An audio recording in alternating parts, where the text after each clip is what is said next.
This is the luxury world. Get inspired with us today and tomorrow. The question of how to access the most desirable Rolex models continues to dominate discussions within the luxury watch world. In countless forums, social channels, and conversations, the inquiry arises repeatedly: how does one get a Rolex, particularly through an authorized dealer? While this question is often asked in casual tones, it reflects a deeper curiosity about the mechanisms behind one of the most tightly controlled retail ecosystems in the luxury industry. Despite the many buyers with sufficient means to purchase these watches outright, Rolex remains famously difficult to obtain through official channels. The challenge lies not in the buyer's intent or financial readiness, but in a system carefully engineered to cultivate exclusivity, demand, and long-term brand prestige. In today's video brought to you by the Luxury World, we will outline a three-step approach to navigate the complexities of purchasing a Rolex from an authorized dealer in 2025, focusing on relationship building, strategic engagement, and understanding the evolving market dynamics. If you have not yet, be sure to subscribe to our channel to stay updated with all our future content. Rolex, unlike many other luxury brands, does not aim to meet demand in the conventional sense. It has spent decades building a reputation not just on quality or heritage, but on scarcity. The reality is that many Rolex watches, particularly models such as the Submariner, Daytona, or GMT-Master II, are never displayed in the cases of authorized dealers. This is not because the watches are unavailable, but because the brand's distribution strategy deliberately withheld inventory from general display.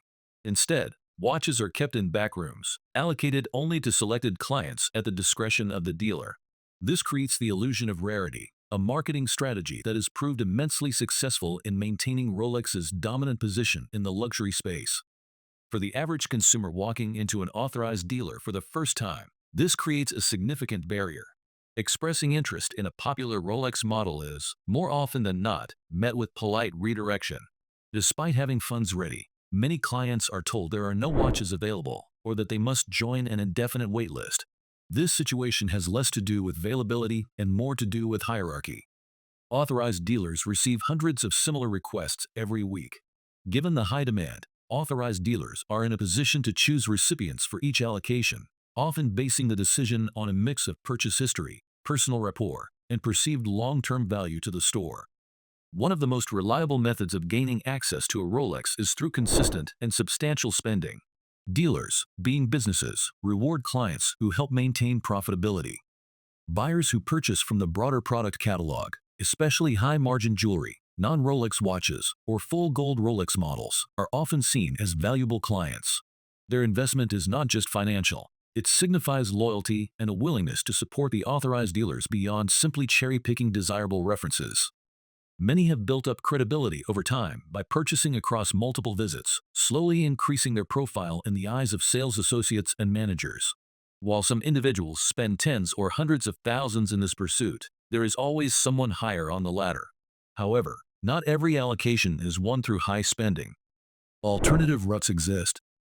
In numerous cases, clients have been offered desirable Rolex models despite relatively modest spending.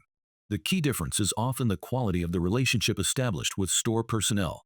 Building a rapport with a salesperson, genuinely engaging with them, demonstrating enthusiasm, being respectful and personable, can often yield better results than transactional interactions. Salespeople remember those who treat them kindly, who return regularly, not just to inquire about watches, but to connect on a human level.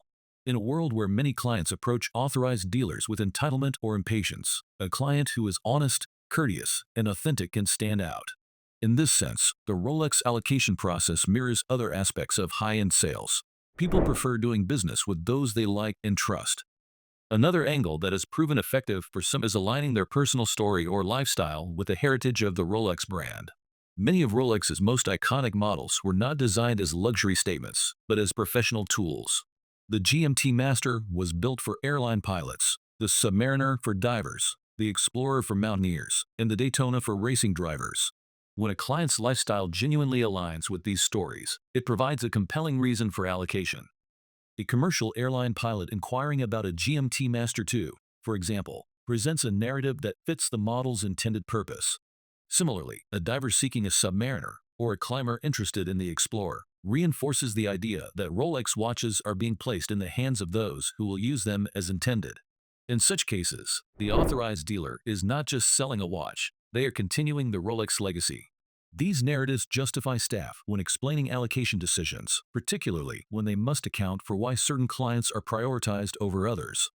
It is important to note, however, that attempting to fabricate such a story can backfire. Authorized dealers are experienced in dealing with clients and can typically discern sincerity from performance. Authenticity remains the best approach. Not every path to a Rolex is clean-cut. In rare instances, there are suggestions of under-the-table incentives being offered to salespeople in exchange for allocation access. While such practices may occur in the shadows, they are both unethical and risky. Engaging in this type of behavior undermines the brand's integrity, risks legal consequences, and contributes to a broader erosion of trust within the collector community. It is not a practice to emulate or rely on. Faced with the complexity of the authorized dealer process, many prospective buyers have turned to the secondary market. Reputable luxury watch resellers offer immediate access to the same Rolex models that would otherwise require months or years of waiting at an authorized dealer. Although secondary prices are often higher, the trade-off is convenient, certainty, and efficient. For many, the choice becomes one of the time versus money. Buyers who value their time, or who have already grown frustrated with the authorized dealer system, often find that purchasing from a trustworthy reseller provides a more direct, honest, and satisfactory experience. Moreover, once the hidden costs of the authorized dealer journey are considered, bundled purchases, repeated store visits, emotional effort, the secondary market often begins to look like a reasonable, if not preferable, alternative. The buyer pays a premium, but avoids the psychological taxation and time lost to an uncertain, opaque process. In return, they walk away with exactly the model they wanted, with full transparency and a clear timeline.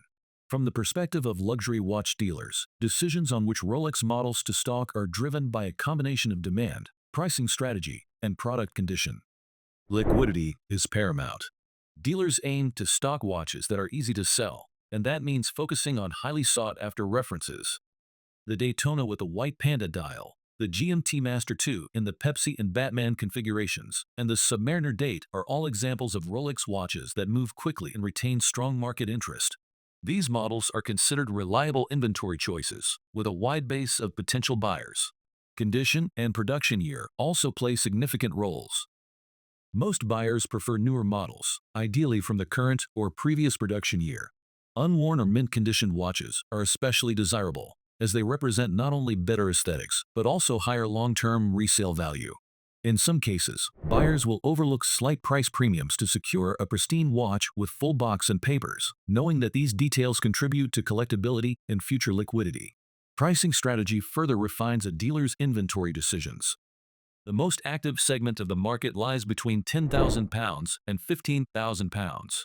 Models like the Datejust 41 with a blue dial consistently sell within this range and offer broad appeal. Watches in this price range strike a balance between luxury and attainability, appealing to a large and diverse buyer base. For every buyer willing to spend £50,000 or more, dozens are searching in the £10,000 to £15,000 range. Dealers recognize this, and as a result, stock accordingly. The focus is on turnover, minimizing capital lockup, and maintaining consistent cash flow. High-end pieces, such as platinum Daytonas or gem-set Submariners, do feature in inventory, but in much smaller quantities. These watches are often held for specific clients or marketed privately. The turnover rate is lower, and the pool of potential buyers is narrower. As a result, most dealers view them as strategic showpieces rather than volume drivers. What are your thoughts on the topic we shared in this video? Let us know by commenting and giving this video a thumbs up. Do not forget to subscribe to the Luxury World for more insights into the world of luxury timepieces.